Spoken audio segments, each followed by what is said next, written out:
everyone. Welcome, everyone. My name is Almaz Negash. I am the Executive Director of the African Diaspora Network. And on behalf of all of us, I thank you for being here with us today. Very special convening, which is really reminiscent of the times that we are in.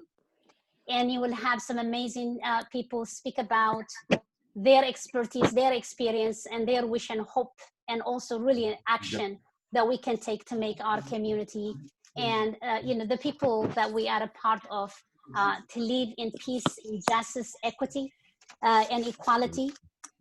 So I'll have that happen. But the African Diaspora Network, for those of you who are new to us, we really had this sense of community early on 10 years ago when we decided if someone is going to talk about Africa, we want to be at the table. And I think what we have done over the last 5 years is we tested it and it works. We have been able to bring Africans and friends of Africa from around the world together on a common purpose to make the continent and the community in which we live a better place. And I know that we have a long way to go because I think there are things that we must do locally, and I'm absolutely committed. And the reason we always said the continent where we come from and the community in which we live is because the diaspora cannot do good to Africa unless the community in which we live is doing good, because it's not one or the other. These are really connected with each other. What I do today in Silicon Valley matters to what I might be able to contribute to the continent. The continent will only benefit, or whichever country we come from will benefit as diasporans, as community leaders, simply if we are doing good. And I have to say, we are not doing very well. We're not doing good. We have a long way to go to do good. And we must do the best we can to actually support each other. And at the end of the day, it's about humanity. It's about each other. And I am very grateful for that.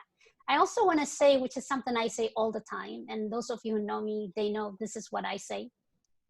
I am an Eritrean diaspora who came to this country probably about 32, 33 years ago, went to school, benefited, got all the wonderful opportunities simply because some other people sacrificed for me. And I'm very grateful for the African Americans who actually paved the way so I can have a better life.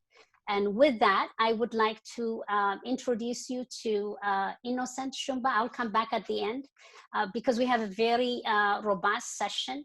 I'm gonna have Innocent. He is a partner at EY San Jose and a board member of the African Diaspora Network, to give a context of what we are about to hear today. You have received the instruction on how we're gonna run today's event. All I ask is that you put yourself into mute so that way we can listen to the person who is speaking. And then after Innocent, our wonderful former board member and a leader in his own take, Hugh Molotsi, will be running the session with our esteemed panelists. So with that, Innocent, whether we see your face or not, I know what you look like, I know what you care about, and I'm very grateful that you will be speaking on behalf of ADN and on behalf of our community. Thank you.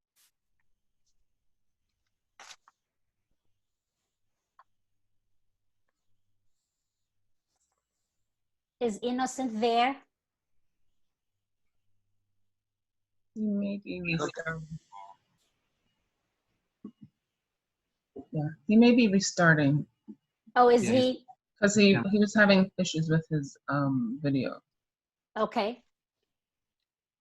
Some technical issues. Okay. Then while we're waiting for Innocent, I was just gonna mention all questions will be via chat. We will share the questions to our moderator, Hugh Molotsi. He will then take these questions and then engage the conversation at the end. I think the data shows from the slides Ernst showed earlier is we're still whittling away the reserve that we have in terms of patients who were previously. Okay, so somebody, can you mute your audio? Okay, Innocent, are you there? Okay, maybe Hugh, you can say something and then use this time to introduce the panelists, or should we still wait for Innocent? Yeah, maybe we can start with introductions, and when Innocent gets here, then he can do the context setting. So let me just say welcome to everybody. I'm very honored to be on this panel and to be speaking to you today. Hopefully we have set for you today a very invigorating and interesting discussion. I'll introduce myself very quickly. My name is Hugh Molotsi. I've had a long career in Silicon Valley. Most of it I spent at a company called Intuit, where I spent 22 years. Currently, I'm a founder of a startup called Ujama, where we're building a community building platform that helps people in communities support each other. I grew up in Zambia, and I came to the US for college and ended up staying here and having a career. So again, I'm very, the subject matter we're discussing matters to me because I'm a part of the community here. And of course, I care about the communities back in Africa. So with that, I'll introduce you to our esteemed panelists. I'll ask Sanna Gaspard to introduce herself first. Sanna. Okay, hi. Hi, everyone. I'm Dr. Sanna Gaspard. I have a doctorate in biomedical engineering with a specialization in medical device development and commercialization. I'm the CEO of my own startup called Protection, which is a medical device company that's developing a low-cost tool for skin health assessment and care management with applications to early bedsore detection, diabetic foot ulcers, common dermatological conditions, as well as plastic surgery. I'm happy to be here to have this conversation and see how we can organize and come up with new ideas to change the current paradigm. Thanks so much, Sanna. Jackie Copeland, do you want to go next? Oh, you're on mute, Jackie. Good morning, everybody. I'm happy to be here. I'm Dr. Jackie Copeland, and I'm the founder and CEO of the Women Invested to Save Earth Fund, the WISE Fund. I am most recently the COO of AnitaB.org, a women's technology enterprise. I am trained as an anthropologist and a social change expert, specializing in the African diaspora, and also the South Asian diaspora, and really interested in how we can use this current moment of crisis to propel the development of African descent peoples in Africa and its US and global diaspora. Thanks so much, Jackie. Sure. And finally, we have Danny Allen. Hi, Danny.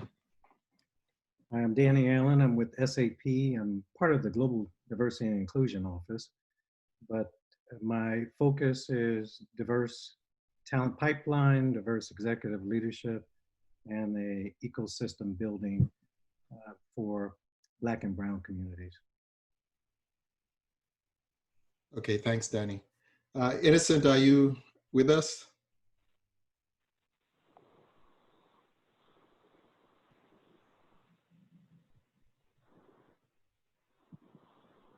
Okay, that's a shame because I know Innocent had some really great context to share with us. But perhaps we'll, and just to respect people's time, we'll get going.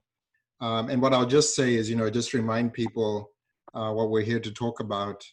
We are, as Almaz mentioned, we are the African Diaspora Network, and we are committed to bringing together this global community to uplift not just the continent of Africa, the communities that we live in. And so this is part of that discussion, which is really thinking about us as this one contiguous community and how we can be much stronger when we work together. So to start off, I'll start off with you, Sanna, and ask you this question. What are some of the hurdles Black entrepreneurs face in getting access to capital? And what are some strategies they can employ? So thank you for that question. I think if I had to characterize it in the top three, I would say the first would be access to early stage funding. When traditionally people go to their friends and family, I think that's a gap currently for Black entrepreneurs and minority entrepreneurs in general. And also kind of getting over, even if you can get that friends and family round before you get to positive revenue, there's a valley of death people go through, in getting the follow-on funding to jump over that and survive to get to positive revenue and growth. I think that early stage funding is key and is very difficult to get access to for a few reasons that I'll get into later. The second one I would say would be access to this social network. It's unfortunate, but business is really about who you know and not what you know or your capabilities.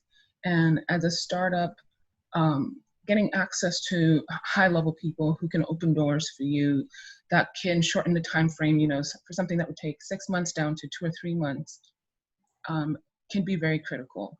And also getting access to the right people to get funding, to build the partnerships, to assist with negotiations, that's very hard for minority founders. And then I would say the third major aspect, I would say, would be building one's team. Oftentimes Black founders either don't have a technical background, or even if they do, they're not sure where to go to build that team, or they don't have the funding to do it. And finding the right people to bring onto your team and to recruit can be very, very difficult and can make or break the company. So I would say those would be the top three things. And the second part of your question was, what are the resources, I guess? Yeah, what are the strategies that people can use to overcome those challenges? Those hurdles. So for the first one with funding, you'd either have to do government grants or SBA loans. There's really no real strategy around that. You can't grow without money. If you're a nonprofit, you could maybe get funding from other nonprofits. But that's really just very difficult. It's government grants, start small, try to get into accelerators that will give you some funding and access. And those are really the only options right now if you don't have a friends and family network. Try to get into an accelerator, apply for government grants, or get a loan. There's not a lot of other options. Don't rob a bank. That won't work out very well for you, but that might seem tempting in the moment when you think you have no other option, but it won't end well. And then in terms of getting access to social capital, the best way I've found to overcome that is going to conferences, competing in business plan competitions, because the registrants are eager to talk to you. The judges are usually people within the network, either investors or corporate partners, who also want to talk to the companies who are participating. And it's an easy way to build your social network and get access to high-level people that wouldn't take your call otherwise. So I would say those would be the best strategies in terms of improving your social capital, not just going to network in events, but actually going to conferences, industry conferences. If you're looking for investment, going to an investment conference, applying for those competitions specific in your space, and getting into those competitions, even if you don't get in, attend it, because everyone who's of interest, stakeholders in your field may be there, and it's easy access. Takes down that months of outreach down to a one-day event. And then in terms of the third hurdle, which is building your team, the main resource or strategy for that would be really partnering with universities, starting with people who are new graduates, because they're oftentimes more open to working in a startup. They have the most recent technical skills. They may not know how to do everything, but they can learn and then contract out any high-level industry-specific skills that you need. I think those would be the main strategies that I would suggest. Yeah, no, thank you, Sanna. And folks, can I just remind everyone to please mute your microphones. Great, thank you. Yeah, thanks for that, Sanna. I know that networking is a really key attribute if you're going to be a successful business person. I say that as an introvert myself, but you do need to network if you're going to find investors, if you're going to find team members. So I think that's a very, very good advice. So yeah, but it's not just it's not just networking, because networking can be a huge waste of your time. It's networking at the right events. So you have to figure out what are the events that are specific to your field, where the top people that you want to connect with would be there. So usually that's like annual conferences, or for example, the healthcare space, the JP Morgan Health Conference, or if you're a consumer tech, going to CES, where you have large corporations and investors. It's not just about going to all the networking events. That's oftentimes not a good use of time. So strategic networking, we'll call it that. Strategic networking, yeah. Okay, I hear that Innocent is with us. Innocent, are you here? Yes, I'm back. Oh, excellent. And we can see you too. Okay, Innocent, so I know you prepared some really good context setting for us, so please share what you have. Yeah, thank you, and I apologize for the technology. And by way of introduction, my name is Innocent Shumba. I'm a partner at EY. I'm also a member of the board of the African Diaspora Network Group. The African Diaspora Network Group has put this event together today to show our commitment to bring our African diasporians, African Americans, and friends of Africa together. Today, we have a group of distinguished panelists. You've already heard from Sanna, who started speaking to us. This group of panelists will address the most pressing topic impacting our Black-owned businesses. The panel will also explore and address some of the fundamental disparities among the African Americans, African communities, with a focus on capital investment, and Sanna has started talking about those, employment and entrepreneurship in the pursuit for social and economic justice. So before we dive into this topic, let me share some of my few thoughts as an African diasporian on my reflection on the economic and social justice that most of our African American communities are faced with today. In order to have an appreciation of the economic and social injustice faced by African Americans today, one must understand the sacrifices that African Americans or forefathers have made to pave the way, not only for African immigrants, but also for others. First, we must understand the history of slavery. Millions of Africans came here to the Americas against their will in the name of slave trade to satisfy the labor needs of their masters. These slaves worked so hard to support the economics of this country. Some courageous men even joined the army to fight during the wars for the freedom of this country. Black women, on the other hand, were forced to breastfeed their masters' kids. Just imagine having that as your job. We also had several activist leaders who have sacrificed their lives for our freedom. Just to name a few, Dr. Luther is one of those who were assassinated, fighting for our freedom. They fought against racism. They fought for justice. They fought for equity. They fought for our voting rights. As a result of their sacrifice, today, we all enjoy the benefits of the Civil Rights Act. We all enjoy the benefits of the 13th Amendment, which abolishes slavery. The 14th Amendment, which gave citizenship and equal protection rights. The 15th Amendment, which gave the right for people to vote, including us, regardless of your color or your race. These are just a few things that our African Americans who came before us have sacrificed for us. I hope you can appreciate these sacrifices and also see the underlying thread here, that the Civil Act leaders, they fought so they can improve economics of all people. Unfortunately, even with all these sacrifices and these amendments, we Black people continue to see very little in any, if any, of improvements on our social or economic status. The question often asked is why? Well, the answer to this question goes back to the Emancipation Proclamation. When the slaves were freed, their owners were compensated for the loss of the free labor. Yet those freed slaves were given no money to start with. So you can even see from the beginning, the playing field was not even. If you were a successful Black man or person at that time, you also often become victim of lynching. So going back, you can see that even Black people, as they tried, they were so behind in terms from economic status. So this institution racism has continued to negatively impact our people.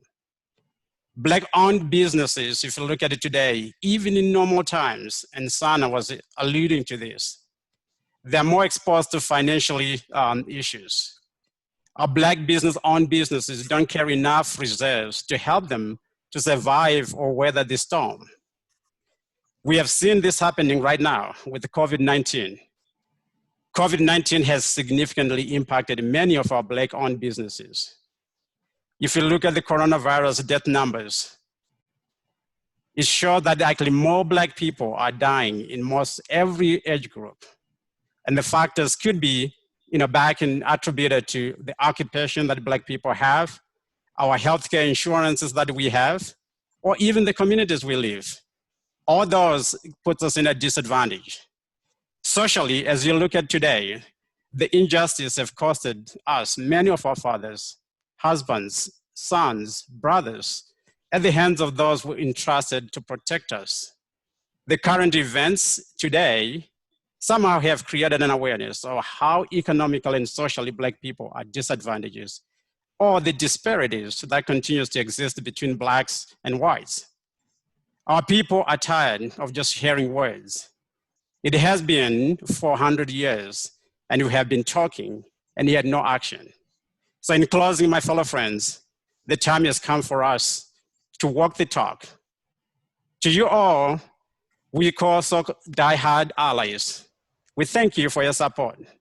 And today we call upon you right now to use your power, your privilege you have, the seat that you have at the table to advocate for the investment of Black-owned businesses.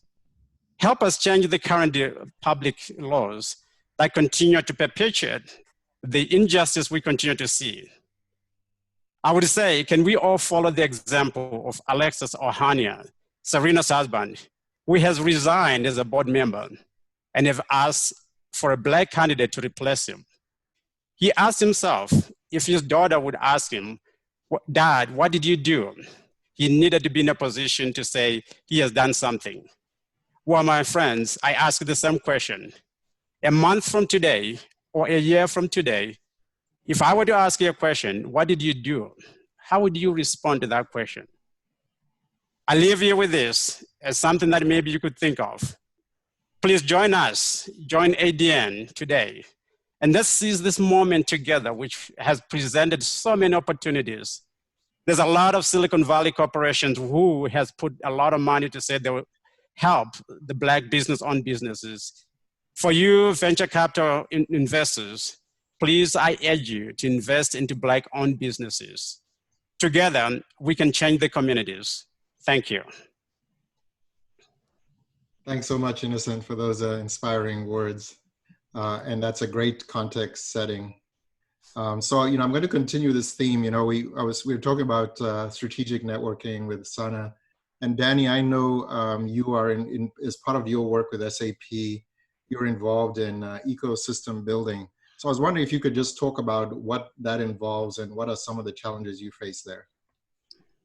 Yeah, so there's, from a corporate side, typically the intersection between a Black or brown business, and I specifically focus on African diaspora in the United States, well, actually globally, Latinos and Native Americans. But I think if you look at the intersection between the corporate environment and those businesses, typically what we do is bring them in accelerators, and we align them with what our needs are. We fail in most cases to extend our support to them through our supplier diversity contracting. So in my particular case, it's looking at exposing those businesses to our ecosystem. SAP's ecosystem is 440,000 plus companies across 180 countries. And also looking at how do we appropriately invest in them. We have a No Boundaries initiative that focuses on women and other underrepresented founders. And then how do we push the contracting side of it? And that's our supplier diversity piece. Ultimately, what I'm looking for is a foundational and sustainable way to provide for the diverse talent pipeline. When those businesses do well, they hire people from the community. The diverse executive leadership, once those businesses have their founders or the people they bring in the professional ranks to run things, once they've had enough experience, they are now qualified. In fact, they probably were qualified prior, but they're definitely qualified now to fit in some of the executive roles that SAP and this ecosystem has. And then the third piece is by having those businesses grow, it actually grows the entire operation for any of the businesses in the ecosystem. And what's good for the ecosystem is good for the company. So that's where I focus at. Yeah, thank you, Danny. And Innocent in his remarks was mentioning using our privilege, you know, those of us who have been successful and maybe have leading roles in corporations. Could you say more about what people can do if you are, let's say, an executive in a large corporation? What can you do to support these ecosystems and to support small Black businesses? Absolutely. So the first thing is to give voice to the advocacy for those businesses, identifying the businesses that are in your area or appropriate to a spend category or appropriate to any involvement in the kind of the alignment with your corporation. That's one of the things that happens. The other piece of it is to advocate for the people internal to the company. Advocate such that it's not just a matter of mentorship, but it's sponsorship. It's giving, again, voice to those individuals' talent and making sure that they're looked at for any of the positions that are opening up, or when there's a conversation, saying something to an individual. Even if you're not interested in that kind of stuff and you're going to complain about. Sorry, Teresa. Oh, there you go. Okay. But generically, it's about giving voice to the individuals and allowing their stories to come forth, making sure that they're looked at for any opportunity, and then advocating for the businesses in the area. One of the pieces that I've found very useful, during Black History Month, EY and SAP put on a Black Executive Roundtable. In fact, Jackie was part of the last one. And it's not only about having us talk to each other and identify things that are important, but bringing in people who don't look like us, making sure that it extends beyond, because at the end of the day, we're all just people, and we talk about race, but race is a false term. There's only one race. It is the human race. And if we don't get past that, we'll never get much further. So it's really important to voice your qualifications, voice your concerns, and be an advocate for others. And I think when we do that sort of thing, it helps us all and lowers the barriers of conflict so we can embrace difference. Yeah, thanks so much, Danny. And you know, Jackie, I want to direct this question at you. I know you have made this point about, you know, we've been talking about entrepreneurs and Black businesses, but we shouldn't forget the Black nonprofits. And I just want to share a tidbit of data that I recently came across. So Cheryl Dorsey of Echoing Green published a study that showed when it comes to funding, nonprofit organizations led by Black and Latino executive directors lag behind their peer organizations that are led by white leaders. And one data point was that among organizations that are focused on improving the outcomes of Black boys, groups with Black leaders had 45% less revenue and 91% fewer unrestricted assets than their white counterparts. Jackie, I know you are one of the organizers of Black Philanthropy Month. Please, can you tell us more about that and how, again, our community can better support Black-led nonprofits? Sure, Hugh. And, you know, one of the terms that we use is ecosystem. And so Black businesses and nonprofits were struggling before COVID and the pandemic downturn or recession, and the emerging numbers do not look good. And I firmly believe that we're going to need sort of like a Marshall Plan to get our businesses and our nonprofits stabilized, because they really are the cornerstones of our community. In fact, Black nonprofits only receive 8% of the funding of their white peers. And I think Sanna was mentioning that Black businesses, Black startups overall only receive 1% of venture funding, and Black women-led businesses only receive 0.2%. I founded Black Philanthropy Month 10 years ago to focus on promoting not just equal funding, but in fact, Black people in the US have a $23 billion philanthropy economy. That's how much money, on average, African Americans and Africans give each year. And in fact, one of the things that's unique about our community is that giving increases during recessions. People tend to give more as opposed to giving less. So what we're trying to do for this Black Philanthropy Month is to really put out a call to Black people and allies of means who give donations or venture capital or social investment to come together on August 1st to see how we can create an action plan. Because we've been, this is my 35th year in the field, and these facts have always been true. The funding to our communities has been low. But we do have now a whole ecosystem of Black investors, Black VCs, and certainly Black donors. And the big push this August for Black Philanthropy Month is, regardless of the kind of funding you give, how are you going to pool it and work with others in our community and other communities to create a plan that accelerates the development of Africa and its diaspora, turning COVID and this recession into an opportunity to move our organizations and our communities forward.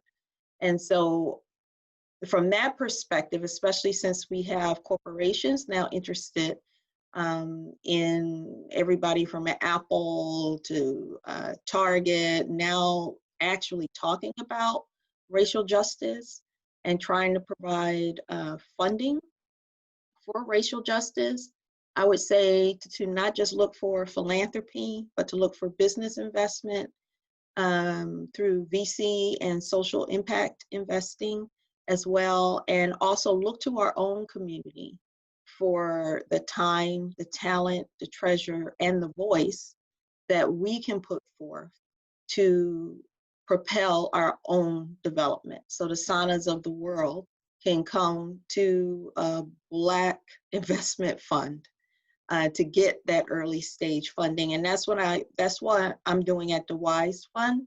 The WISE Fund is basically a social innovation fund that is supporting Black and Brown innovators working in the renewable energy space, and they have a very hard time getting funding. So I just call on everyone, regardless of their level of giving or investment, to work together to promote the development of African descent people wherever they are.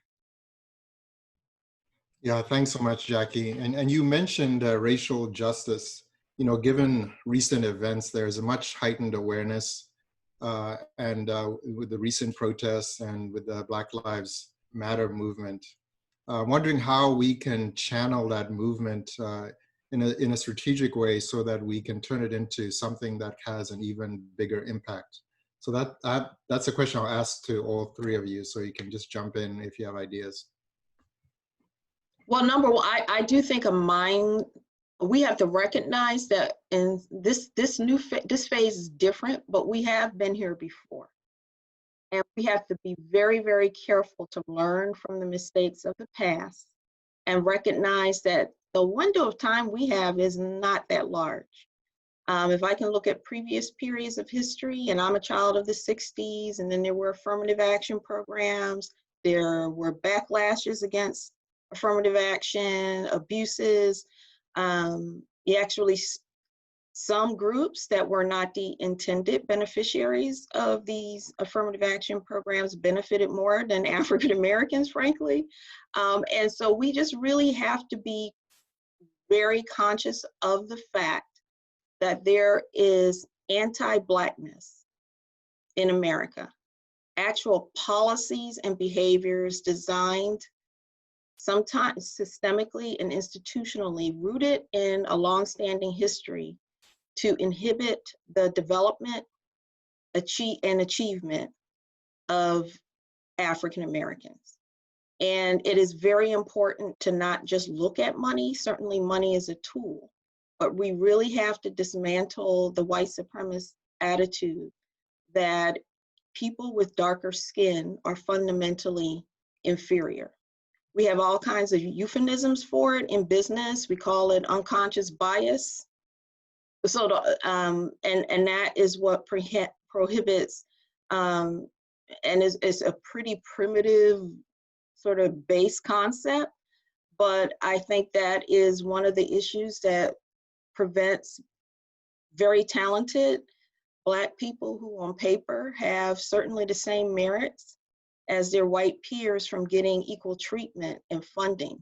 And so I think that that's what needs to be different. You could be censored or have your career undermined as a business person, especially if you're a Black person, to say that in a business context. But we just have to go into this period with our eyes wide open and recognize that we have to dismantle these fundamentally and sometimes unconscious discriminatory behaviors that prevent our talent from getting equal opportunity to reach their full human potential. So being an advocate, having money and doing good also these days requires being an anti-racism advocate and sort of speaking out about it. Yeah, thanks, Jackie. Sanna and Danny, do you have other thoughts? Sanna, if you want, you're on mute. And you can go first. Okay. So, like Jackie says, I've been here before, and I think, so in the 60s, there was, James Brown had a tune, and he said, I don't want nobody to give me nothing. Open up the door, I'll get it myself. And, you know, the same is true. It takes a mindset change on our behalf. I think what's maybe a little different this time around is how many people who aren't of the African diaspora that are participating in the protest. But I would say the way to make this one different is for us to change our behavior and for us to patronize our businesses, to make sure that they have not just the patronage, but also the investment. And I think if you look at, there's a number of Black general partners now, number of Black venture funds, but there are a number of funds that are participating in the investment for Black businesses. And I think we need to start looking at those as opportunities from LP perspective. You know, as an angel investor, I'll be honest, I've lost more money than I've gained. But on the other side of the coin is you can vote with your dollars. And I think that's what's important this time around, is to vote with your dollars and see if possible to give these businesses an opportunity to thrive. Because when they're small and when they're sacrificing because they don't have the investment, they don't have the, just as Sanna was mentioning before, they just don't have the resources to pay for somebody to help them get on an app center, or to develop some piece of code, or to even patch a piece of code that they know has a bug in it. It's just a very difficult scenario. Or if they're a small business, say even a plumber, and you're up against some larger organizations that can do this on a state-by-state basis, but you're local. If you don't have people patronizing you, you're not going to stay in business. One of the things I was talking to Ron Busby, the head of the U.S. Black Chambers, a couple of weeks ago, and Ron was saying, you know, with COVID-19, we've already lost over 400,000 Black businesses in the United States. Now, the 2018 census, as I recall, said there were a little over 2.6 million Black businesses in the United States. So what does that mean? Two things. One, that we're probably not patronizing them the same. And the second one is that they weren't ready for this remote work kind of scenario.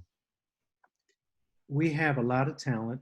We can donate sometimes that talent, or we can establish ways that people will know who these businesses are, so that we can get their patronage up. But either way, it's going to come to us changing our behavior, and for us to patronize the businesses, to invest in these businesses. And there's an option, there's a 50-50. You can go to buy additional stock in Amazon or whomever, or you can invest in a struggling, or maybe not such a struggling, but a promising, like Ujama, a business. It makes more sense. It just makes more sense, and it's to our benefit overall to have these businesses to thrive. So that's what I would say. Change our own behavior first. All right. I completely agree with Danny and Jackie. I think also it's important that our allies and the Black community as a whole kind of takes a step back at the fundamental problem really going on. It is framed as racism, which implies people who are non-white are inferior. But I think, you know, everybody, it's 2020. Everybody knows if you cut anybody, they will bleed blood. If you put your knee on anybody's neck for 10 minutes, they will die from asphyxiation and lack of blood flow to the brain, because we're all human.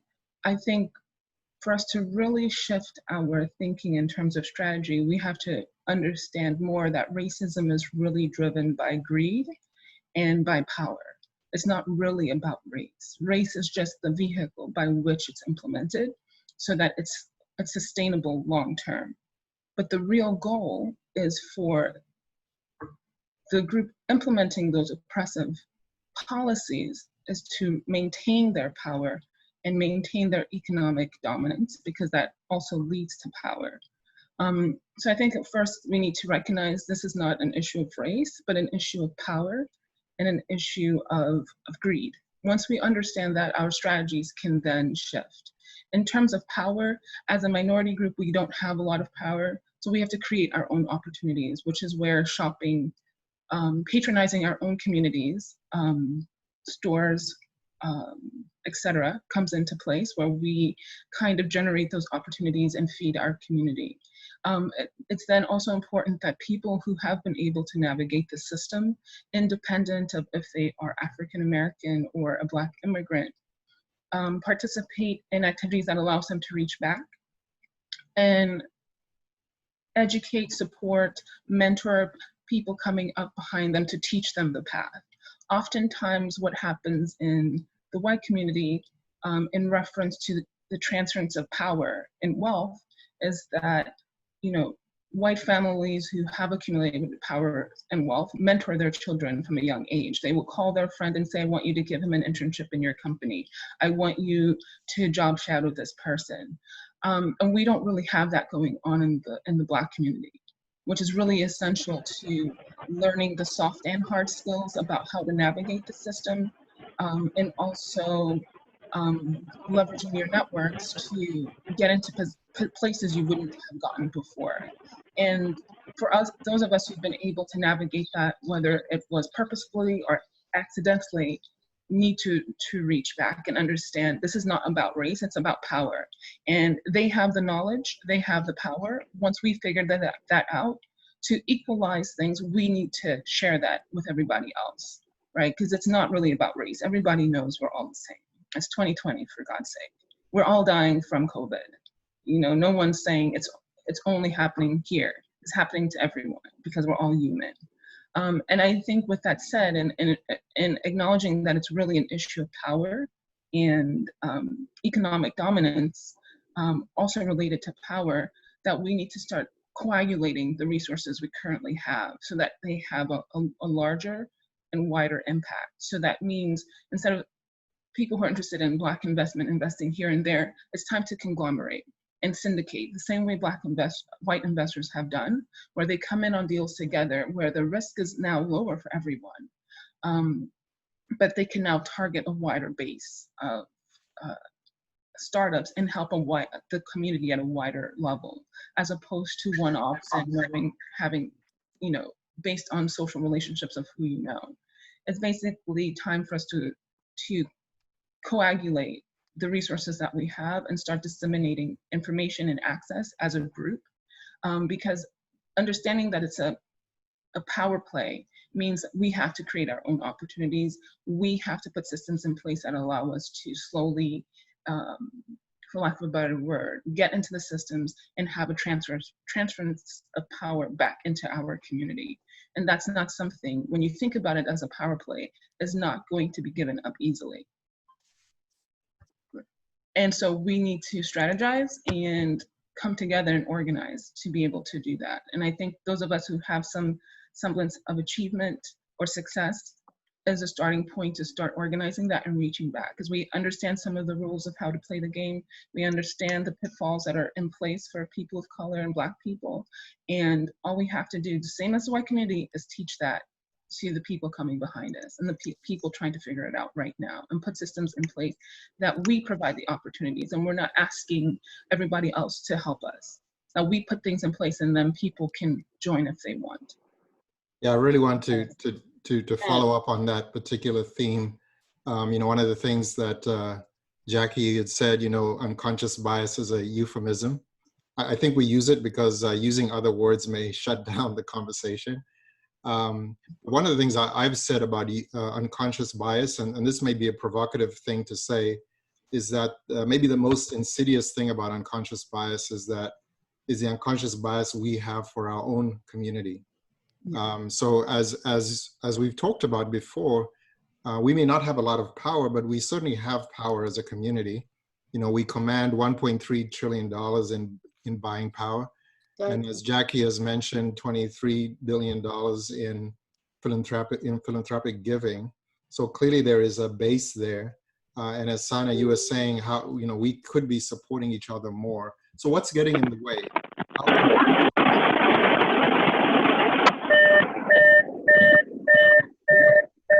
Joe, if you just joined, can you go on mute? Thank you. So how can we overcome that and really get things going in terms of supporting each other? Well, I can share at least my opinion on that. And I agree with everything that's been said. And I'm at this point where I'm very much about action and going to scale. I do think that unfortunately, sometimes there is a level of competition that emerges among the Black innovators, nonprofits, and businesses, and it's difficult to go to scale and have the kinds of systems change that we need to have if we also don't find ways to come together in a sustainable way. And so I think it was Sanna who mentioned the idea of a conglomerate. I would encourage everyone to really, and the African Diaspora Network to work with us at this summit to see how we can create a Black investment pool. Yeah. For our nonprofits and our businesses, because frankly, if our nonprofit, I wonder if our nonprofit sector, the social justice organizations, the youth organizations, the community-based and employment training organizations were funded equally, if some of the poorest and most disadvantaged African Americans in Minneapolis would have had more of a sense of hope, that would have given them some, that maybe even, and I'm just dreaming here, would have encouraged a more inclusive culture, less racism. It really matters when our community institutions, be they businesses or nonprofits, are not equally funded, because they cannot, they don't have the capacity to promote the kind of social justice and equal opportunity that any community needs to thrive. And so it really is time for us to get beyond business as usual. It's obvious it's not working.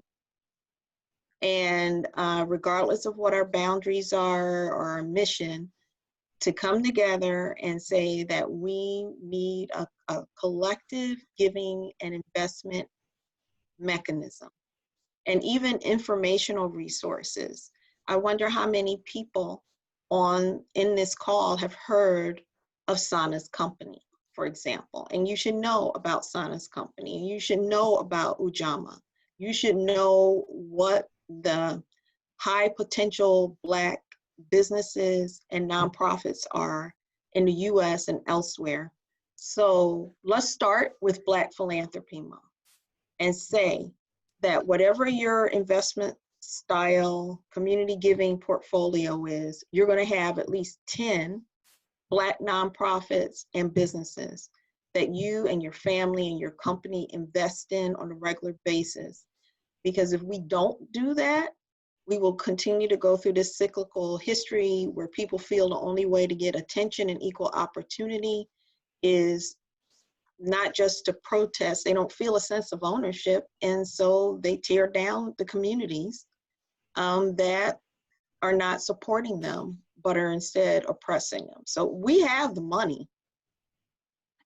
We definitely do. Any study will tell you that, but we're not pooling it strategically to focus on moving our communities forward. So let's come up with a plan during Black Philanthropy Month this August and make it real. Yeah. I would say one of the other things is to make sure that we keep the dollar in the community as much as possible. And if you look at the disparities between us and other ethnicities, it's very clear that the dollar disappears from the Black community, from Black hands to other folks faster than anyone else. So whether it's philanthropy or it's investing in a for-profit business or the education centers that help us, we've got to do a better job of spending with ourselves, because that's the only true way to move forward. And then education, of course, is the big differentiator. For me, on the philanthropy side, education is my core focus, but depending on what fits for you, for your risk profile and your interest, it's really important just to keep that spend, that dollar in the community, keeping it from, I mean, the community, not everybody's in the same location, but the focus being from one Black business to the next Black business. And it's not a matter of being, as they say, racist, it's a matter of our survival. And whereas you look at the Greenwood District, Tulsa, you look at Black Wall Street, it was about doing business with each other and bringing everybody up. It's not about depending upon somebody else. So again, I think we've got to increase that spend within the community. Yeah, and Danny, what I was going to ask you as a follow-on was, I know you've had experience with these accelerators, and Sanna had mentioned accelerator is a good strategy to overcome some of the challenges of getting your business going. But I think you pointed out that even once you graduated from an accelerator, it's not clear sailing from that point out. Could you say more about that? Yeah, so generically, accelerators give you the wherewithal, supposedly give you the wherewithal to engage with other enterprises or to hone your business plan or whatever it is. But once you graduate from the accelerator, unless there's funding to go along with it, you're searching for grants. And in fact, the grant applications are harder than getting money from the venture capitalists. I mean, it puts more work on you. There's more paperwork and that sort of thing, as opposed to if you do have a network or you get connected to somebody and you have a conversation, they're not interested in all this background paperwork. They want to hear your idea. But there's a drop-off after graduating from accelerators, and we need to change that so that you graduate from the accelerator, you're immediately into some contractual arrangements so that you can survive, so you can grow. You don't want to be at subsistence level, and that seems to be what happens quite often.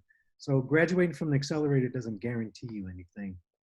It helps in terms of positioning, but it doesn't guarantee anything, and that's the part that we need to change. We need to take companies, these founders' companies, from a subsistence level when they graduate to a real thrive level, and give them the opportunity to hire more people to take care of the pieces that they need to take care of and move from there. But the contracts is the key.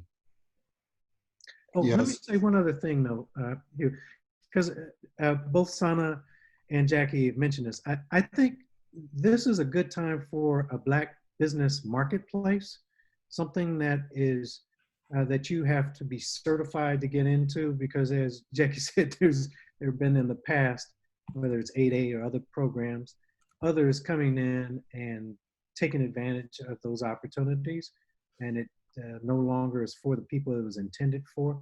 But there has to be a governance side to this as well. There's got to be accountability. You don't want to just spend your money and send your money someplace and nothing happens. So whether it's for philanthropic purposes or your investment in a for-profit, some accountability to know that that piece is working. But we do need, I think, a business marketplace specifically for Black folks to do business with each other, and for companies, whether it's on the CSR side or the philanthropy side or supplier diversity, that they can find the businesses and have them associated with spin categories so it's easy enough for them to search through and then do business with them. But we definitely have to support them after graduation from accelerators. Yeah, if I can jump in here, I think that's a really excellent point, building on the lessons of our history in this space, Danny. And, you know, companies are looking for Black businesses and nonprofits to support. One of the things we're trying to do this Black Philanthropy Month is the WISE Fund, and as Black Philanthropy Month is to develop a set of funding criteria that can be used to, for lack of a better term, certify a corporation that's doing giving and investment to Black institutions, and also our nonprofits and businesses as meeting the principles that we espouse as a community. So, you know, one of those could be the percentage of vendor dollar kept within the Black community. I do think we have to sort of start systematizing what works and build alternative ways of doing business and philanthropy that really are going to better sustain our institutions, which are very fragile and have gotten even more fragile in this current recession, and some of them never recovered from 2008. So it's really time to go to scale, get strategic, and systemic in putting these ideas forward. I have just a quick thought on that. So I think overall that's a good idea that we organize to have criteria in place. I think we just want to be careful that that doesn't take 3 years or 2 years, because really, if we really want to support, you know, Black patronage of businesses, we, as we had discussed prior, all we need is someone to design a sticker that Black people can put up on their businesses and on their websites that people know, and add them to some kind of registry like the We Buy Black. The other caution that I have around the criteria that's put into place, in my experience with trying to connect with investors,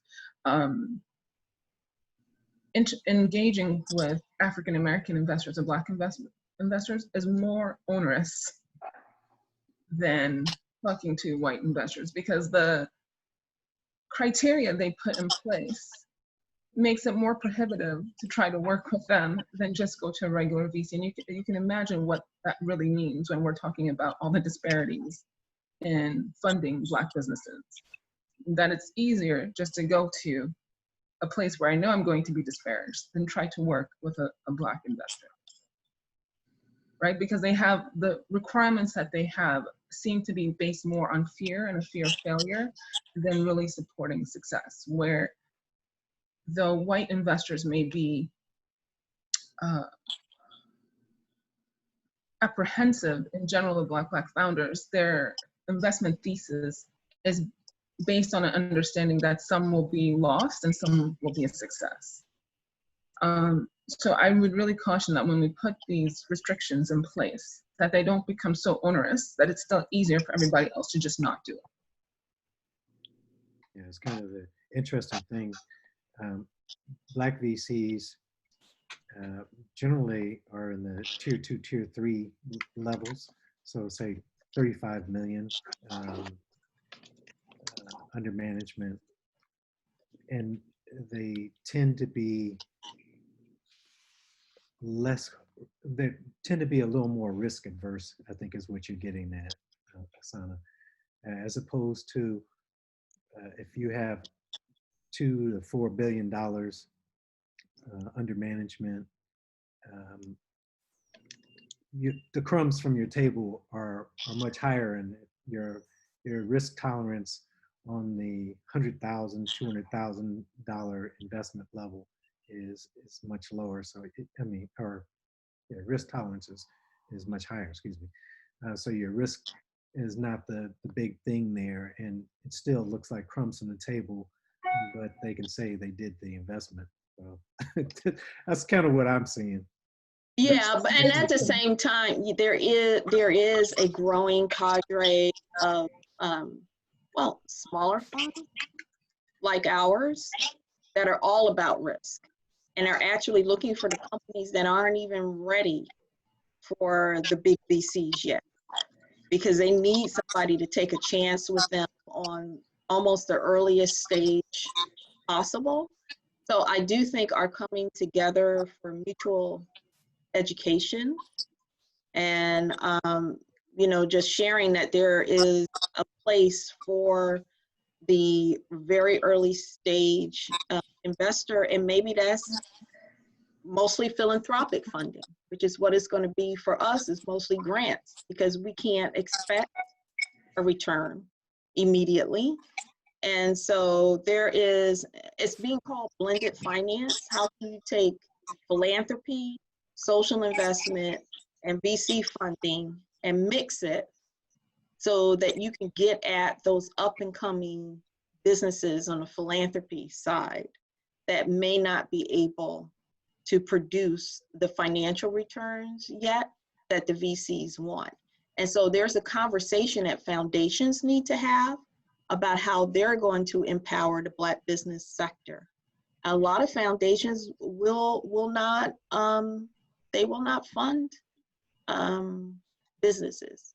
And there are ways that foundations can fund, early stage businesses. So at the summit, we're going to talk about some creative ways to use philanthropy for not just nonprofit operating and program funding, but also very early stage business development. So there are more resources available for the Sannas of the world without, you know, having to do a complicated grant application and where it takes you a year to get an answer after you've submitted it. Yeah, But- thank you. Go ahead. But when you're putting those in place, how are you guys going to account for the criteria that still makes it amendable to a small startup that doesn't have access to the friends and family, but still the risk is high? Because Right, so we're trying to create new criteria, Sanna, and I totally relate to what you're saying. It's completely true, not just from your perspective, but I think the experience of many people. But we're not just trying to do what's been done. We're trying to have a transparent, open, inclusive conversation about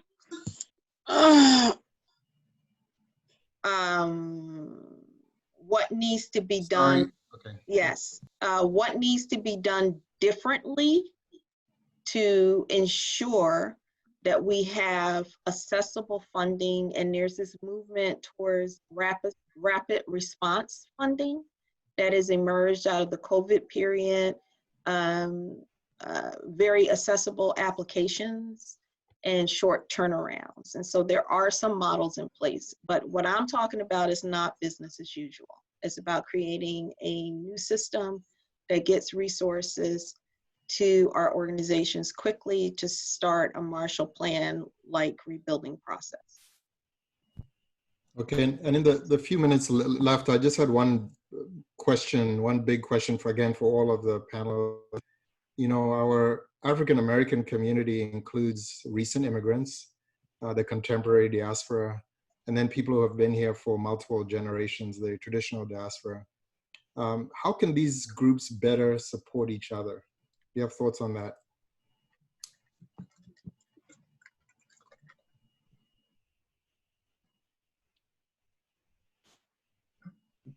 Sanna, you mute? Well, you can go. I wasn't sure if somebody wanted to go first. I was No, I was just noticing your video. So Hugh, it's a really good question. I think what's happening right here is one aspect of it. For me, communications is the core piece to any change, to any understanding. I think in general, it's a matter of bringing people together. And I think Sanna was the one who was mentioning about kind of strategic networking. I don't remember the exact term, but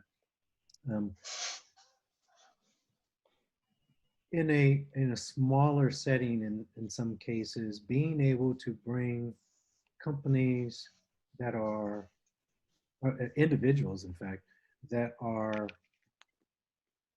aligned in some way, whether it's on an education basis or access to industry.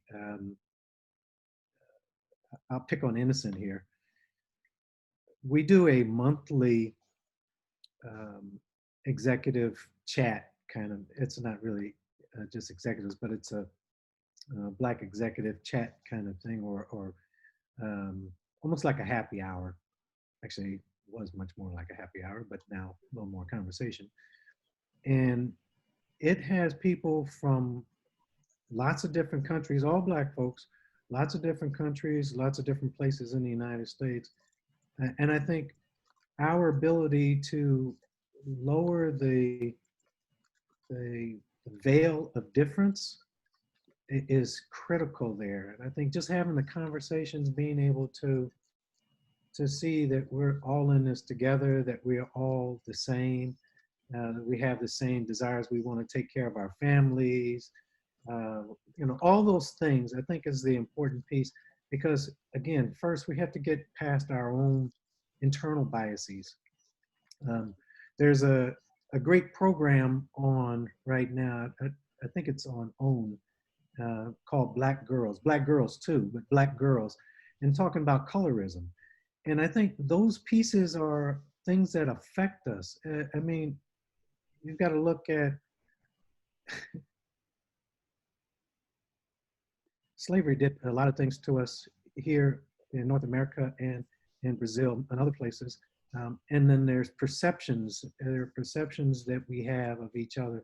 Those are the things that we got to break down. And once that's done, I think it's a matter of us realizing that patronizing each other's businesses or hanging out with each other, that sort of thing is just natural. We're all the same. We all have the same care. I think that's what it is. The communication is a starting point, though. Yeah, thanks. Sanna, do you have a follow-up to that?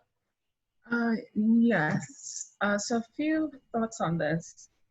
And the question is really, how do we all work together? Yes. That's right. To move forward as a community. And I think a first step in that process is an openness and honesty and a willingness to be honest about what's going on. I think oftentimes new immigrants don't have a full grasp of African American history and the sacrifices that have been made and the level of oppression, not just economic, but psychological as well, that African Americans have had to deal with.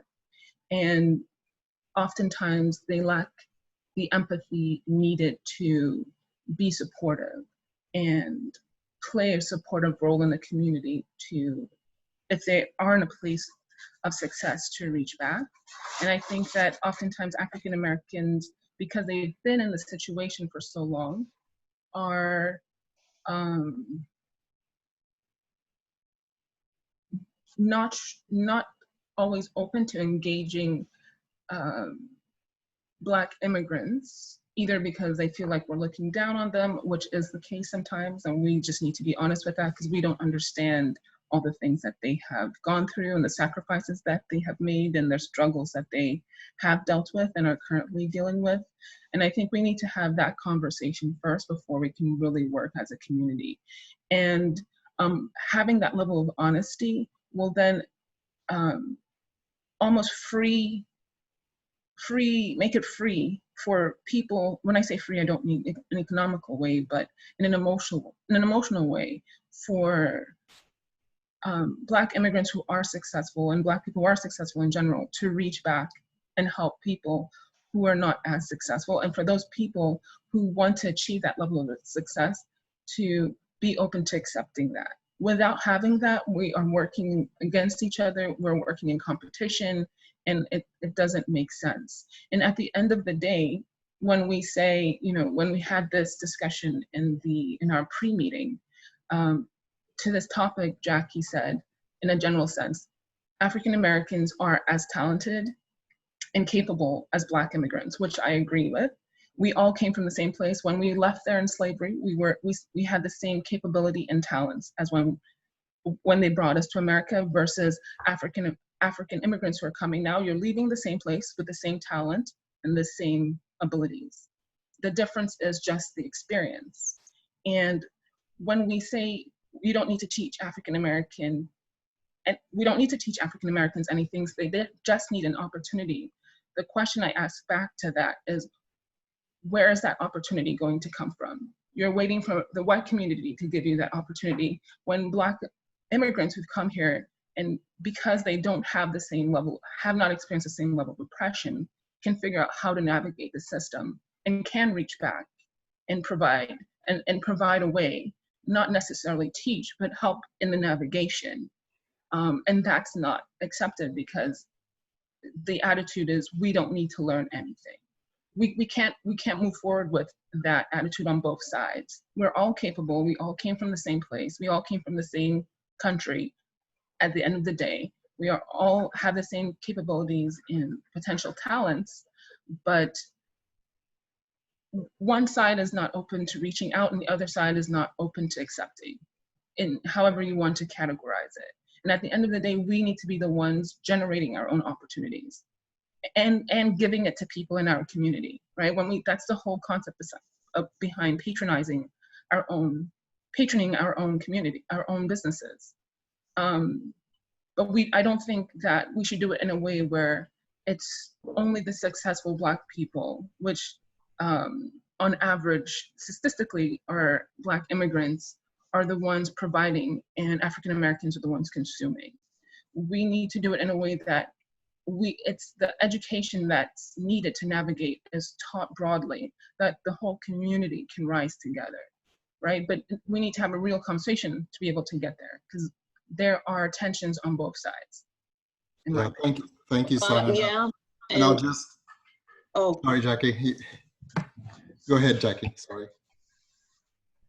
Oh, I was just going to say this is a wonderful opportunity to bring together successful African Americans with successful African immigrants to sort of get over some of the stereotypical depictions of our communities that we see in the press.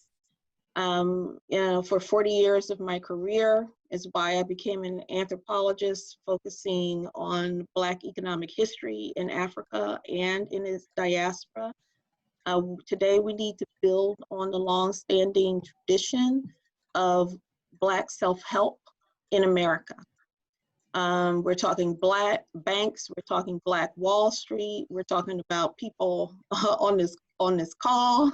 We're talking about millions of people who have created entire history and culture of philanthropy and self-investment, who have been here for centuries, and then also new African descent people bringing their traditions. There is a whole ecosystem of Black self-help.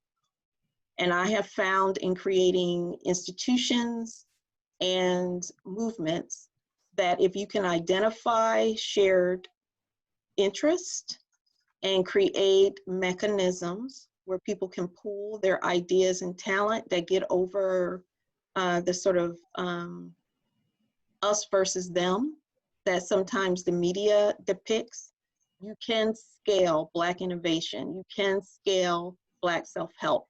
Black Philanthropy Month has 20 million Black people, including African Americans, involved in pushing forward this question: what can we do for ourselves? And I would encourage, it's really important, as we've said, that we learn each other's history. There are reams written about the history of Black self-help. I mean, through various mechanisms in the US. And I will actually put some of those, I'll share some of those readings with ADN so that ADN can share it with their network. And I really encourage everyone to get involved in Black Philanthropy Month and participate in our summit to learn more about how we all promote self-help. If we didn't, there would be no African Americans left in this country, given how brutal our history has been. And so that's what my final word is: self-empowerment has always existed. It continues to exist. It has been undermined, but still we rise, and let's keep paying it forward as we've always done. It's not new for Black people, regardless of where they've been born. Yeah, thank you for that, Jackie. And I do want to just piggyback on these last remarks because it's something I'm very passionate about. You know, I was born in Africa, but I identify as African American. And that surprises some people, even though I say, well, what else should I call myself? I'm a US citizen, I'm from Africa. And I do see all of us as being one big community. And then if you look at other ethnic communities, they've done a much more effective job of creating synergies between the recent immigrants and the people who have been here longer. And so I think that opportunity is there for us to take advantage of if we are going to rise as a community together. And by the way, you know, if you get pulled over by a cop, they don't care whether you're from Cleveland or Cameroon. And yeah. So we should keep that in mind, as, you know, there's no reason for us to divide ourselves when others see us as one community. So with that, I know there are a lot of questions. So Almaz, I guess I'll hand it over to you and we can start asking questions. You're on mute, Almaz. Me? Caroline, you've been sending these questions to Hugh. on your private for you to ask the questions. But that's okay. Yeah, I can, let's see that I see the chat, but nothing here is curated. So, okay, I see the questions. I think this first one here is for Sanna. So Sanna, are there easier ways to identify grants or organizations that seek minority founders as assets, or who see minority founders as assets, thus are more willing to provide funding and intellectual capital support? So that's a good question. So there are one or two that are specific for people of color and minorities. I can't name them off the top of my head, but I can email them out after. But there's not a good way to really identify those people. There's not like a running list or anything. The best way to really figure that out is to read what their focus areas are. If they mention that they're trying to support minorities or women, then you know that they have that thesis. Or if they have someone of color or a Black person on their board or the review committee, that might be give you an indication. But there's no list per se that I could point you to that has a list of those resources. I think that's something ADN can help with. And also when we talk about, well, going through those accelerators doesn't guarantee you funding, that is very true. And again, a place where the Black community can come together and syndicate so that they can invest in startups that have gone through the accelerator program. So they know that they have gotten kind of some education on the business planning, the product development pathway, and the marketing strategies, that they are kind of investing in something that's pseudo pre-vetted. But to answer the questions about the easiest way to find it, there's no easy way, just Google. There's one or two that, as I mentioned, that are specific. I could email that out. You just have to do your research on it and then try to find companies that have been through it that you can talk to see what their feeling was about it. But generally, in a high level sense, if you can make it into an accelerator, they are committed to your success in general. Like they're not on average letting in Black companies just to say they have a Black company, because at the end of the day, it's their money they're investing. It's not just an educational program. So it's an investment strategy where they are investing in a certain amount of companies, assuming one or two of them are going to be big hits. And so at the end of the day, it's still a financial decision for them. So if you get into an accelerator, most likely you can leverage that to get the resources you want. And the fact that there's no guarantee that you'll be successful after an accelerator is true for both white and Black companies. It's just about the metrics around your business and the market around your business. I just was going to say, Hugh, that Sanna and the team has put together an incredible resource that we are going to share with you. Give us a week, but you should get all these resources by next week, hopefully Monday or Tuesday. We're putting them all together. Thank you. Yeah, and hopefully that'll be a living resource so that it will be updated with good information. But that's a great question. I'll go to the next question here, and this is for anybody in the panel. What are the thoughts on why we are constantly told to align with other groups like white women, LGBTQ, Latinx, and Asians, when it was Black Americans that suffered the injustices for centuries, and these other groups discriminate against us in their own groups and or countries?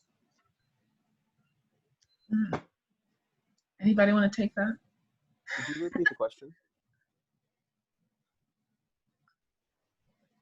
Well, I'm sharing an opinion that builds on some of our history, and I think it's possible to do both and. If you look objectively at all of the successful social movements, and just talk about the US for now, they were started by our people. And because people who promote racism need to solve racism. So ultimately, to have progress, it has involved, the movements have involved allies who might be from institutions that are the perpetrators of racism. And so it's really difficult to change the world unless one ultimately also includes the people who need to change. And so that's why most social movements are led in their initial stages by people who are being oppressed, and then engage allies who tend to have more structural power in the social change effort. And I'm thinking about historical examples across the world now, and that tends to be just a fact of social change. So there is not only, there's a way, and it's necessary to do both and, to organize within our community, and then to work with others who are aligned to our interests. And I do think that that is the key for those of us who believe in the absolute liberation, equality, and humanity of people of African descent, Black people, that we align with those who also espouse those same principles and are willing to change behavior. It's just, we have to do both and. There's no way to change the world for ourselves and future generations unless we are also converting people who need to be changed. I agree with that. And I 100% echo what Jacqueline just said. And I would also just add, I was watching I forgot where I was watching. I was watching a video on police brutality. And a key point that I went away with was the police officer said, basically they treat white people differently with more courtesy than they treat Black people, and that's on purpose. So there's dissonance in the conversation when both groups talk to each other, and Black people complain about how they're being treated that white people can't understand because they've never seen it and don't experience it. And he went on to explain that the reason he does that is because at the end of the day, he knows that Black people have no power. There's nobody they can turn to and really complain. There's nobody they can call and get fired. There's nothing they can do. So they can do whatever they want, and it doesn't matter. And this is what's really being addressed when we partner with other allies that may not have our central focus of let's say Black Lives Matter, but they're on the same boat of equality. So we need allies that have power, that can, in addition to our group, because we're only 13%, right? And we're even a smaller percentage of that in terms of positions of power. And when you're talking about changing a systemic system, you can't do that without either burning everything down or infiltrating it to change it from within. And we're having difficulty with that because we're only in maybe 5% of positions of power, or third, you ally yourself with people who currently already have power, right? Because this is not really about race, again, this is about power. So if you want to shift the paradigm of power, you have to, in some degree, align yourself. If you don't want to burn everything down, if you are having issues infiltrating to change from inside, then you have to align yourself with people who have the power. And people who are focused on women and LGBT, it automatically brings in a larger mass proportion of people into the Black Lives Movement who can also support what we're doing on the premise of equality. And from that perspective, then gives our movement more power and more ears who are willing to listen, right? So it's to our advantage. We just have to ensure that that conversation, when we get to the end of that road, has not been diluted, that we do stay focused and it hasn't shifted, right? And as the people who initiate that movement, that's our job. Our job is to recruit allies and keep them focused. And I would thank you, and I would add for that we should never forget that we have diversity within our own community. We sometimes draw this false distinction between Black and LGBTQIA and women. I mean, obviously I'm Black and I am a woman, We have people in our community of very diverse sexual identities as well. And I think that we need, I mean, even the African-American so-called versus Black immigrant, we need to recognize that we have diversity in our own community, and we need to reach out and be as inclusive as we expect others, non-white people, to be.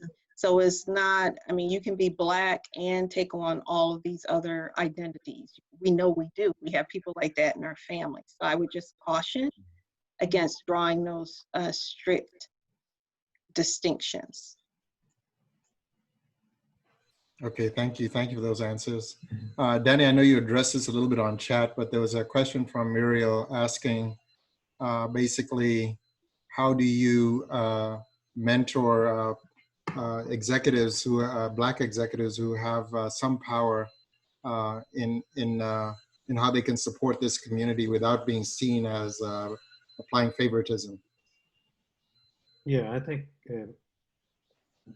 I think maybe less so now than when I first started in Silicon Valley 30-some years ago.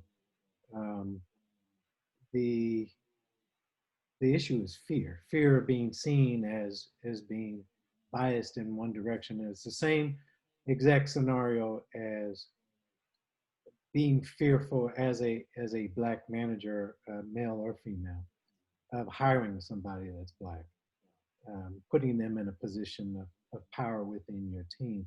I think it's a matter for us to help them see that they have support. And then the second part of it is to help, if they still don't get it, to align that with the goals of the corporation or whatever entity they're part of, that it's good for business. It's not just about bringing somebody like them into the scenario. It's taking pieces of research like from the McKinsey report, Diversity Matters, and they have some newer ones. But there's a lot of research on this about diverse teams being more productive than homogeneous teams. I think from that perspective, we can help them understand. But ultimately, it's a reverse mentoring kind of scenario where you're helping the leader expand their vision and hopefully get some support to do some things that are necessary. But it is a challenge. No ands, ifs, or buts about it. Yeah, thanks, Danny. It's definitely a challenge. I know one of my observations has been, much to my disappointment, you'll find many Black-led teams are not any more diverse than other led teams. And so, I think if we are going to have systemic change, we absolutely need to take advantage of any advances that we've made. Go back to the questions. Maybe this is more of a comment from Jode, which is I think we should think within the context of the global people of African descent that need to bring our collective financial and intellectual power for the benefit of the greater whole. So I think that's the general theme, is that if we again, for one community benefiting each other, that's going to have a greater benefit for all of us. Yeah, I agree with that. I have just another quick thought on that. In terms of thinking of our community as a whole, I think the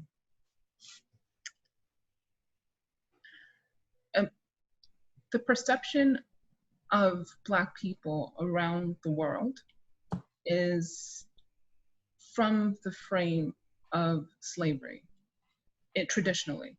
And which is why you could go any place around the world, except for in some places in Africa. And even in Africa, you have the same thing. And you will find Black people in positions of oppression. I think in 2020, moving forward, if we as a people, as a global community, who are at this point spread all over the world, at this point, even in China, really want to improve things, we have to elevate the marketing and branding of Africa.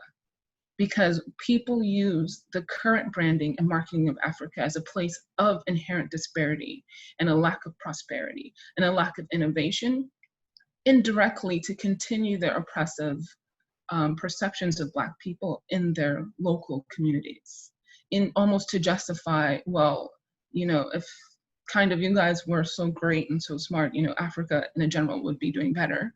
You shouldn't be surprised that here you're not doing very well.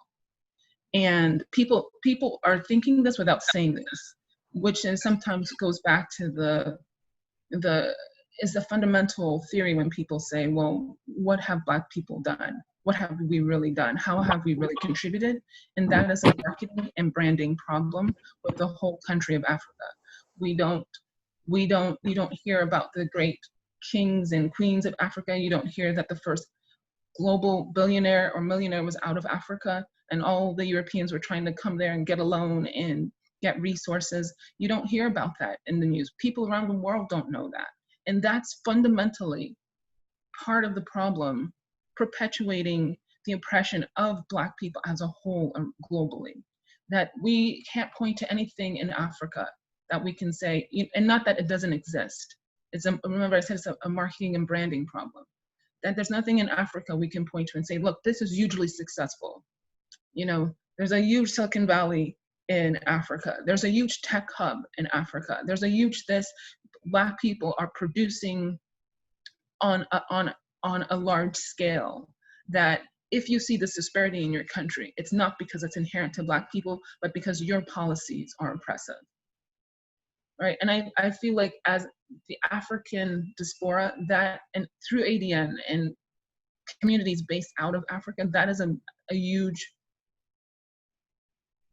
problem that we need to start addressing, is how Africa is marketed globally, and not just in come here for tourism, but here is our technology hub. Here is our excellent healthcare system and infrastructure. Here is our hub for X, Y, and Z, right? And if those don't exist, we need to start investing in those, because they're going to have huge global ramifications and ripples. I totally agree with what you said. The other side of that is our own perception. Because a lot of African Americans is like, no, I'm going to the jungle, but they haven't seen the cities. They haven't seen all the things that are really beautiful on the continent. So it's part of our own thinking as well. But you're right, that marketing and branding, that's so critical, absolutely critical. Right, and I couldn't agree more. And it's, you know, part of racism is to distort or hide the true full history of the oppressed group. And a lot of the root of racism in the US is the belief that people of African descent are inherently inferior. And that's played itself out in many ways. So, you know, for me, we can't wait for a branding campaign. The history is out there. I just shared some in the chat.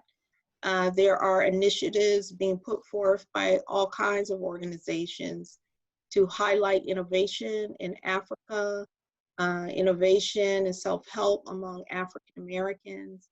And I think part of our wake-up call and our continuing responsibility is to ensure, as leaders, as parents, as employers, that we know this history and that we are imparting that information to others who need to know. At the same time, yes, we live in a global economy and communications ecosystem. So yes, we need branding, but there are several organizations out there working on rebranding perception of Africans and African Americans. And so I put some resources in the chat that people can use to identify some of these organizations. The knowledge is out there. We just need to access it and use it. Okay, thank you, Jackie. I have another question here, and it's I guess a comment as well, which is some aspects of a fund or marketplace can be global, but it's important to also have a local perspective. The needs of the Black community in Montreal versus Chicago are not the same, for example. So any comments on that? I agree. But I think that's part of the tagging in the system that you generically being able to associate attributes with regard to locality, the categories of activity, the general qualifications or the reviews kind of scenario. Those are all pieces, part and parcel of this thing. And it doesn't have to be one marketplace in general. We need to look at what's appropriate for your particular need. So, but I would think a directory of directories is also valuable. Anyhow, this is something to think about. But I agree. Other thoughts on that? I wasn't sure I understood the question. What was the question exactly? I was just saying that there's one thing about having a global fund or marketplace, but then we shouldn't forget that there's a local perspective as well. Yeah, so I agree with what Danny said. I think we touched on that, and Jackie touched on that a little bit, that we need a way to identify a business as a Black business, both at the street level with either a sticker and both like a tag or sticker you can put on your website. And then we also just need a repository, a directory where if you're looking for something specific that you can go there. Right now, the only thing I think that I'm aware of, that I've heard of, is the WeBuyBlack.com. I think it's global.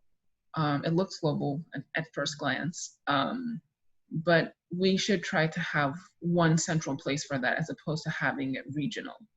So even if I want to buy something in South Africa and have it shipped here, I could, or get something from Montreal. I think collectively we're more powerful than if we continue to geographically segregate or regionally segregate and otherwise. Aisha sent something, Shapatika, I think it was. I have to find it. Sorry, Danny. The thing Aisha sent, I'll send it to you, Hugh. You might want to share that one too. Aisha Jackson sent something. Okay, yeah, I do see. I mean, there's a nice thread of comments and resource sharing that's happening on the chat. I just been trying to scan to make sure that I'm getting to everybody's questions. We're also collecting them, Hugh, so that everyone will be able to get it. We might not be able to get all of them, but definitely all of this will be on the summary. Okay. Yeah, so I think it might be a good time to then move to our summary. You know, I think just my takeaway from this conversation is to say, you know, look, we as a community face lots of challenges, but we are not powerless. In fact, we have a lot of power if you think about our collective buying power and what we've done in terms of philanthropy historically. And we have diversity within our community as well. And that is also a strength because we can bring our different strengths to bear as we help each other. And so I think part of this conversation really amounts to us really being much more unified as we start to face some of the challenges going forward, which, you know, COVID-19 is just an extreme version of what we have been experiencing historically. So Almaz, is the slide that we put together, can that be shared? Yes, I can share that, and so that people can see, and we will also definitely send it out to the attendees. So let me get that very quickly. Wait. Yeah. So while Almaz is doing that, you know, I think that the important thing here is that this is not a one and done conversation, and in fact, several of us have a bias towards action, and so we do want to start to see some tangible things come from this conversation. But it does mean continued engagement even beyond this call. So I do encourage folks to, if you're not members of the Africa Diaspora Network, to join, because this is a network that's bringing together folks from the diaspora, and that we are helping support each other in our communities and support folks back in the continent as well. But you know, we are going to put together some of resources that were mentioned from this call so that you can reference them. And so here are just some of the few that you may have heard about. Jackie, you know, she's the founder of Black Philanthropy Month, which starts August 1st. So I definitely encourage everybody in the call. Let's all get involved. Let's rise to the challenge there. Danny mentioned We Buy Black. I think Sanna mentioned that as well, which is a resource for buying from Black-owned companies. And there's also a U.S. Black Chambers website as well. One of the other things we've talked about, and we'll do this as well in our resources, is also points to model, you know, Black-led companies, because I think for a lot of people, they don't know those top of mind, and it's good to know that, hey, they are Black founded companies that are doing well. Just like in one of the things I discovered was some Silicon Valley companies that you may have heard, companies like Pinterest and Dropbox, you know, their original engineering team was led by African Americans. People don't necessarily hear those stories. So part of changing the perception is really to make sure that we share the stories when we do have successes as well. So again, we will share these resources on the ADN website. Just look for more information in the coming weeks. With that, Almaz, I think I'll hand it over to you. Thank you, thank you. I did want to say thank you to Innocent and to the panelists for being an amazing panel. And again, it was an honor to be part of this conversation. So thank you.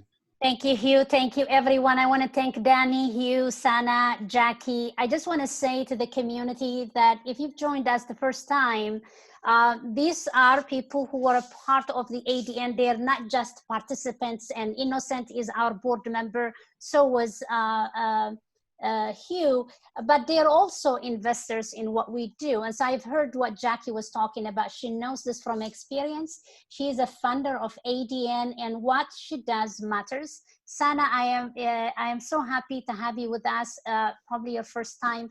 Danny, he has made so many things possible for ADN through SAP. I want to thank you.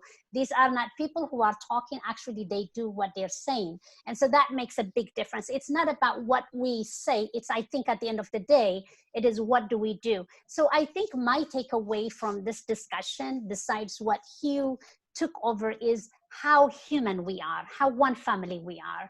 I don't think we need to excuse for the fact that we are Black, that we are from Africa, that we are African, historical African Americans or contemporary. Yes, the contemporary benefited from the challenges, but we also have our own challenge, from the opportunities, but we also come with our challenge. When you don't have anything, you only go up. And so that's why the change that you see from an immigrant from Africa quickly in a year is because they have no option but to make something happen of themselves.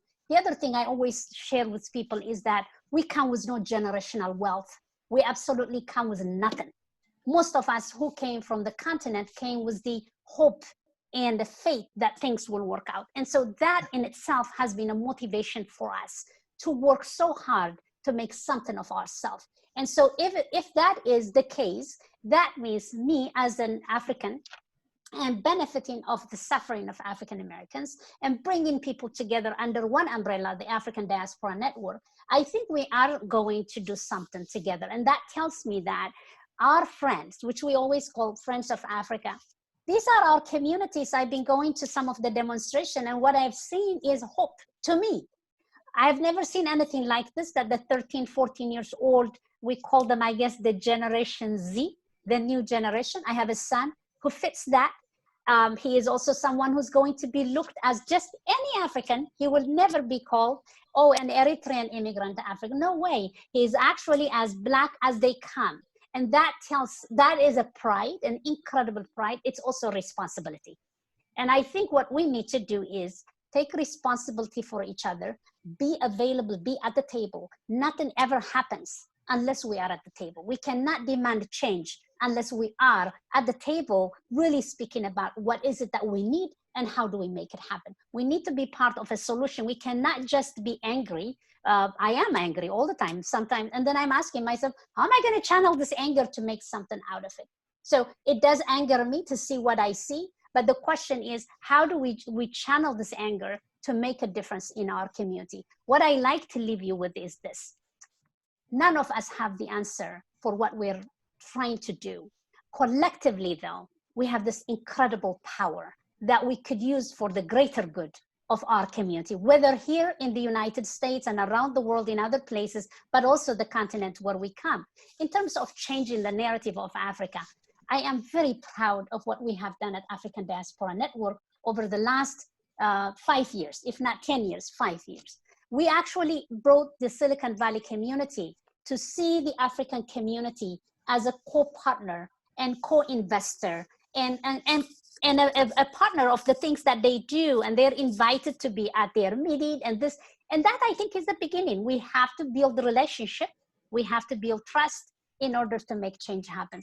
For me personally, I've never seen anything happen without building relationship, building trust. What I like to say is that at some point, we have to take each other at face value and trust each other. That if Hugh said to me, I will do this for you, I have to trust him, he will do it. If I continue to doubt, oh yeah, he's just talking and it's not gonna happen. So I wanna thank you for what you have done for us today. I think by reading the chat, you could see that many of you have really, many people have actually shared the honesty and authentic way in which we talked about the contemporary and the historical diaspora, the economic power that we have together. But we also cannot do this alone. We need to bring our friends of Africa and our friends from other parts of the world together. And that's where I see change is gonna happen. Someone put through the chat said, weren't the Jewish who were helpful during the civil rights movement? Yes, and they continue to be too. There are people, not only by one ethnicity or one religion group, but many, many, many, many people who really believe in our plight and the work that we all trying to do. I think what we need to do is give them the opportunity to be a part of this Black Philanthropy month that Jackie is doing. We want to be able to share it with our community and let them make a decision where they want to spend their money, where they want to invest, even us as Africans. And I know this as an Eritrean American, I have seen the rift sometimes, but at the end of the day, I'm also blessed to know that we have this new generation that is holding us honest. For us, it's my son and my daughter. I look at them and I'm thinking, oh yeah, this is us. We are one human family, one human community. So I want to thank all of you for giving us your insight. And I promise you this, we are going to send the full recording of the session today with the summary and action steps. Every resource that we've received from Danny, Sanna, Jackie, Innocent, and Hugh will be all with a hyperlink. And if we don't know, we'll figure it out, but we'll put all of this information to you. And then finally, I do want to ask you, we do have an online platform where you can continue this conversation. I send you a link. ADN is paying for it, so please use it. And the whole idea, we now know 167 people per month use it. There are about 1,000 people on the platform where you can make connections, where you can continue this discussion. We need you because I think this should not be the end of it all. It is the beginning. And I personally look forward to working with each and every one of you. And I want to thank you for your time, your insight, your generous support for what we do, because we're a nonprofit organization. And so we also fall into what Jackie said. I am a Black woman, a Black founder. And so I don't want to go into this victim mentality, but I think it is there. And if I have to be honest, my funding probably is minuscule to the funding that another woman like me with a different color might be getting. But I don't see that as a challenge. I see that as an opportunity to do something to make this happen. We are not going to go anywhere. We're going to be here, as Innocent said, join us. And what can I say? I am grateful to each and every one of you, and thank you so much. Thank you. I have a quick question. Do we have any specific action items resulting from this talk today? What is our call to action as a follow-up to this? As you mentioned, this is a unique time. We have people in the streets who are protesting on our behalf who don't look like us. They're willing to hold their community accountable. And they are asking for change as well as we are, and looking for solutions for us to propose them, for us to get feedback on what they've proposed. What are our, and as you and Jackie both acknowledged, this window of opportunity is very short.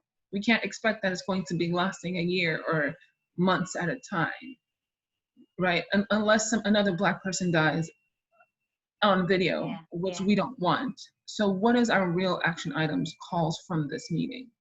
My action item is for everyone to join the Black Giving and Beyond Summit. And the point of that is to create an inclusive forum where we can create a community-wide equitable funding plan to rebuild our businesses and nonprofits. Yeah. That is an action. Yeah, that's an action item that we took, and I mentioned that too. But Sanna, what we do, this is just because there are so many things that came out of this. What you would be very happy to know is when you read the summary, we need to step in and then just to reflect on what you've said. We have already taken all the chats. We've heard everyone's comments and input from each and every one of you. We will put it all together, and you will see 2 or 3 action items will be on the top. Sanna, I know you've shared a lot of resources, we'll share that too. But one thing I've heard over and over is we need to invest in each other, and we will invest in each other. And I also want to say, I don't know about anybody else, but I do believe this is a journey. It's not an end. It's the beginning, and we have to go through it. There is no time end for me on this issue. This is a lifetime thing. It is not going to be solved in 3 months or a year. It is going to be solved simply because we are in it.